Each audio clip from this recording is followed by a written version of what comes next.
This was a presentation that I put together last night after finding out, unfortunately, that Ryan couldn't speak. But these contain some thoughts that I've had on how life is sort of starting to turn and change, and how media is starting to sort of transform itself. I had the pleasure to be in Mount Tremblant last month with a bunch of bigwigs from a lot of media companies, talking about regulation and policy. It was hugely entertaining. I gave a presentation that was a little bit more sober than this one. This presentation is almost after I gave the presentation there and spoke to people and then reflected some more that I should have given to the people that run media in this country and beyond. It's a presentation about how the change is coming. We know how media sort of gained its momentum through the 20th century. Obviously, the coronation was one of the largest events on television after television was actually launched on the world. People bought televisions to actually watch the coronation. People huddled around. I think one of the biggest events after the coronation was an India versus Pakistan cricket match. But then it got super weird in the 80s. No one wanted to give MTV any go at trying to engage the kids. But the kids wanted it. And the advertisers got people like Sting and David Bowie and Mick Jagger and everyone to say, I want my MTV. And MTV went everywhere. And kind of MTV's not really anywhere at all anymore, right?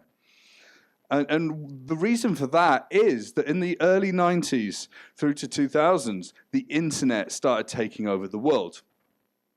The internet is pipes underneath the ocean. About 6 companies own that opportunity to lay those pipes. It's kind of funny. Once in a while, Iceland will accidentally trawler up Greenland's internet and cut that off. They're not too happy about that at that point in time.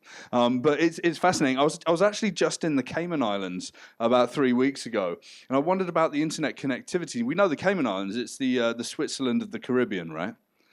It's got so much internet connectivity, it's ridiculous. There are more cars than people. The road system's pretty good. There's still 4% unemployment. They don't do any agriculture. They don't do any renewable energy generation. They burn diesel for fuel, and they import everything. It's expensive as hell, and there's lots of people there with money. They've got a huge surplus.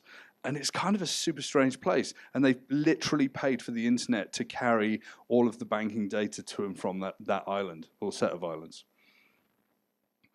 And then from the internet being laid, the next big change was obviously around social media. You know, if we... such a cherub. I'd almost like to see Mark Zuckerberg dressed as a cherub. It's become very, very fucked up over time. The Britain is now actually sending the Secret Service to intercept their lawyers at the airports to take various documents so that they can now take them to court even harder, and they're finding some fascinating things. But, you know, social media is endemic, it's absolutely everywhere, and fundamentally it's changed how we view the world. And then the iPhone came, and this is an iPhone 1, and this is kind of an amazing image. If you look really closely around the middle of this, kind of looks like Steve Jobs' face. This was actually found in Venezuela. Some people were saying it was a miracle. It dropped, I'm not even joking. I found this presentation there. So, you know, Steve Jobs' face. Can you see it? It's like, you know, it's gold. It's dark futures gold. But we're kind of at this point where the iPhone, no one believed that Apple could build a phone, and no one believed that the world could change. In 2007, he said, in my hand, I've got a phone, an internet communicator, and a music player. It's the iPhone. Everyone goes ballistic, and people like Steve Ballmer from Microsoft said, this is never going to get any market share. We're not in that game. Hands up, who's got a Microsoft phone in the room? Where's Andrew? No, I'm joking. And now we kind of got this point. So I don't know, let me decode. I couldn't get a really good image of this. Who knows Lang Lang? Yeah? Lang Lang, like one of the best, if not the best pianist in the world. Lang Lang, at a live performance, played The Flight of the Bumblebee on an iPad.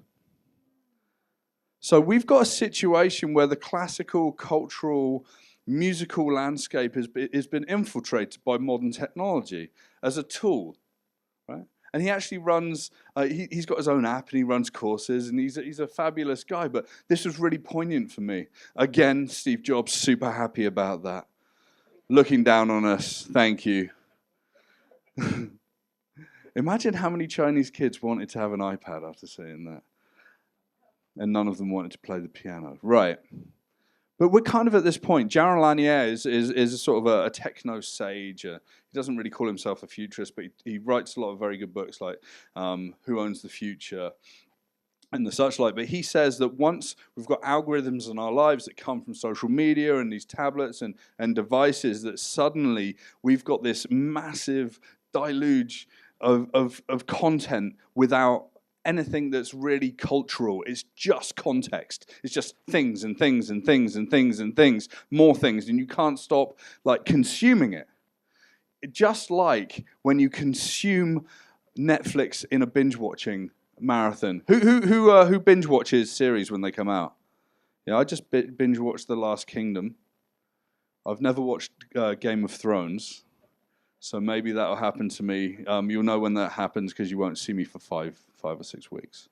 But it's kind of interesting. We're at this point that these platforms, they don't care about the culture behind, anticipation, building story, building wonder, curiosity, just absolute content and context, no culture.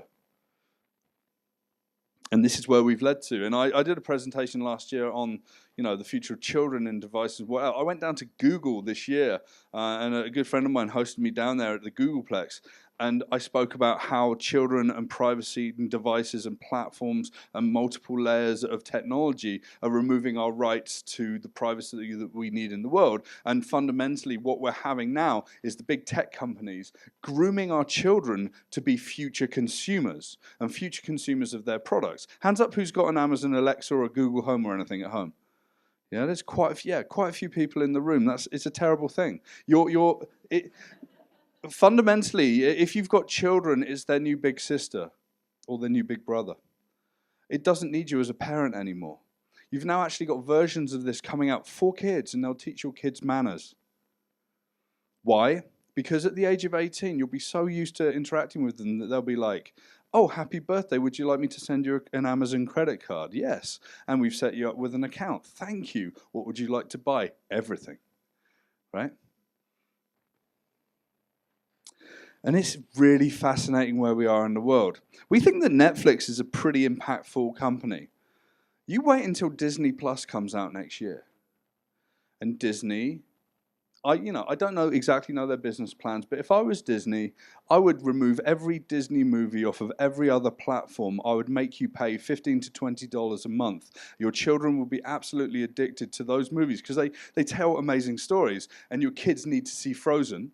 And they need to see all the other Disney movies. And then they'll be generating as many movies as they can from the kids themselves.